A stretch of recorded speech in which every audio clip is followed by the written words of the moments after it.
Hello everyone and welcome back. आज के इस वीडियो में हम लोग ये समझने वाले हैं कि क्या ऑलवेज कॉन्टिन्यूअस टेंसेज में भी यूज किया जा सकता है। तो आंसर है हाँ। चलिए इसे एग्जांपल के हेल्प से समझने की कोशिश करते हैं। तो मैंने यहाँ बोर्ड पर देखिए 3 एग्जांपल्स लिखे हैं। एक में लिखा है he is always fighting with her, दूसरे में लिखा है he is always playing chess, तीसरे में लिखा है ही ऑलवेज प्लेज चेस। ये प्रेजेंट इंडेफिनिट टेंस का सेंटेंस है और वो दोनों प्रेजेंट कॉन्टिन्यूअस के हैं। अब पहचानना यही है कि क्या सिर्फ यही सही है कि तीनों सही हैं।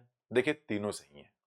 सबसे पहली बात मैं आपको यह बताना चाहूंगा कि जैसे कि ऑलवेज या फिर जो रिपीटिशन बताने वाले जनरली जो वर्ड्स होते हैं उनमें मैं ऑलवेज की बात कर रहा हूं। अगर आप इसे इनडेफिनिट टेंस में यूज करते हैं तो ये सिर्फ किसी काम के रिपीटिशन को दर्शाएगा। रिपीटिशन मतलब पुनरावृत्ति को, काम बार बार दोहराया जा रहा है। तो अब कई तरह के वर्ब्स होते हैं। जैसे कोई एक ऐसा वर्ब हो जिसका नेचर हो कि वो न्यूट्रल है, नाइदर पॉजिटिव नाइदर नेगेटिव। उस केस की अगर हम बात करें, अलग अलग केसेस के वर्ब हैं, तो एक केस ये है जो मैं डिस्कस कर रहा आपके साथ। जैसे प्ले, प्ले को ना तो अच्छा बोलेंगे ना तो खराब बोलेंगे कि न्यूट्रल वर्ब है। इसकी फ्रीक्वेंसी, फ्रीक्वेंसी का मतलब काम का जो रिपीटिशन है वो डिसाइड करेगा कि वो गलत है कि सही है। जैसे कि आपने प्रेजेंट इंडेफिनिट टेंस यूज किया ऐसे वर्ब के साथ जो न्यूट्रल वर्ब है, नाइदर नेगेटिव नॉर पॉजिटिव। तो आपने बोला कि ही ऑलवेज प्लेज चेस, तो इसका ये मतलब है कि वो जब भी खेलता है वो चेस ही खेलता है, चेस के अलावा कोई और गेम नहीं खेलता। तो ये तो एक रिपीटिशन है ही, अच्छी बात है। रिपीटिशन, रिपीटिशन तो शो करता ही है। कौन शो करता है repetition? First form of the verb. Always लगा दिया तो जब भी खेलता है चेस खेलता है, चेस के अलावा कोई और गेम नहीं खेलता, इसका मतलब ये है।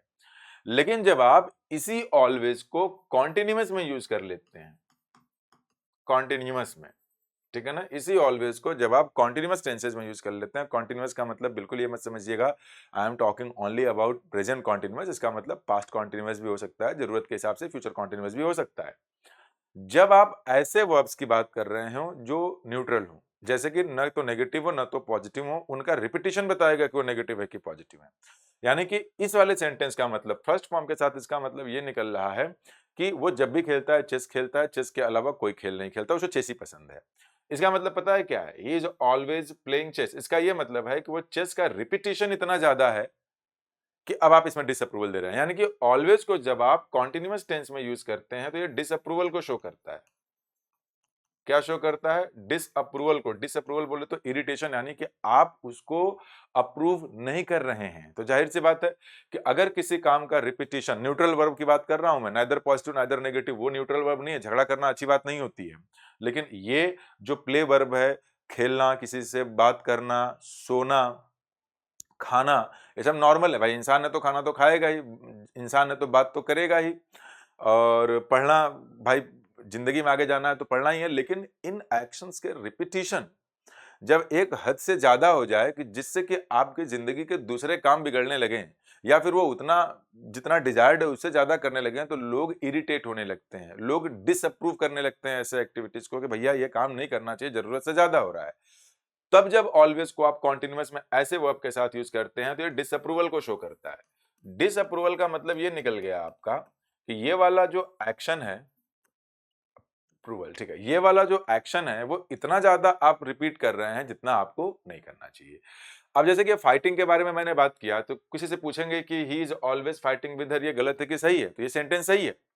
भले कोई बोल दे कि ये गलत है कि इंडेफिनिट में आना चाहिए। देखिए मैं क्या बता रहा, चूंकि ये नेगेटिव वर्ड है, नेगेटिव वर्ब को अगर अगर आपने इसको प्रेजेंट इंडेफिनिट में भी लिख दिया होता, ही ऑलवेज फाइट्स विद हर, तो भी सही होता। लेकिन वो इरिटेशन तो उसमें है। मतलब कि भाई झगड़ा करना कभी अच्छा तो होता नहीं है। अगर कोई बोल रहा है कि तुम रोज झगड़ा करते हो तो उसमें डिसअप्रूवल तो है ही वो, लेकिन उस डिसअप्रूवल को बहुत स्ट्रेस नहीं किया गया।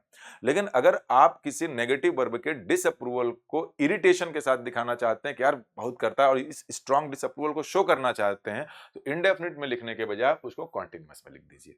उसको इनडेफिनिट के बजाय किस में लिख दीजिए? कॉन्टिन्यूअस में लिख दीजिए। तो ये रहा हमारा आज का कॉन्सेप्ट। उम्मीद करता हूं कि आपको समझ में आया होगा। लेकिन मैं एक एग्जांपल और आपको लिखता हूं, आपको बताना है गलत है कि सही है। He is always respecting his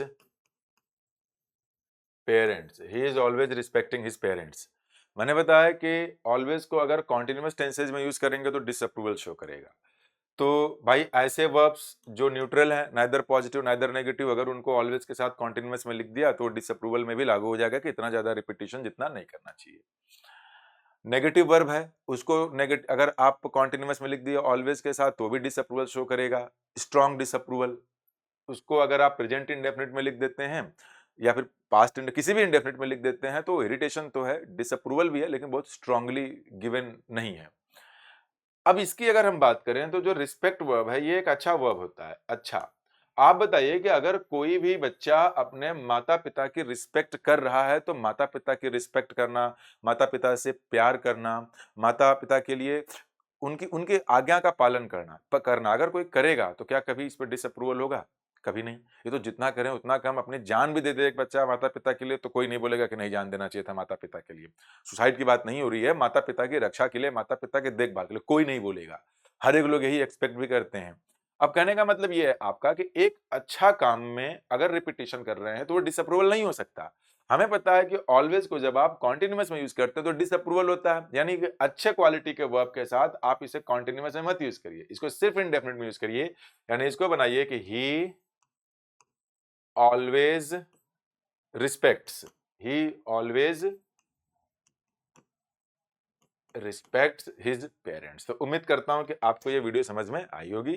comment box में अपने कमेंट जरूर शेयर करिएगा, अच्छी लगी हो दोस्तों के साथ शेयर करिएगा। चैनल को सब्सक्राइब नहीं किया है तो please do subscribe to it. Thank you.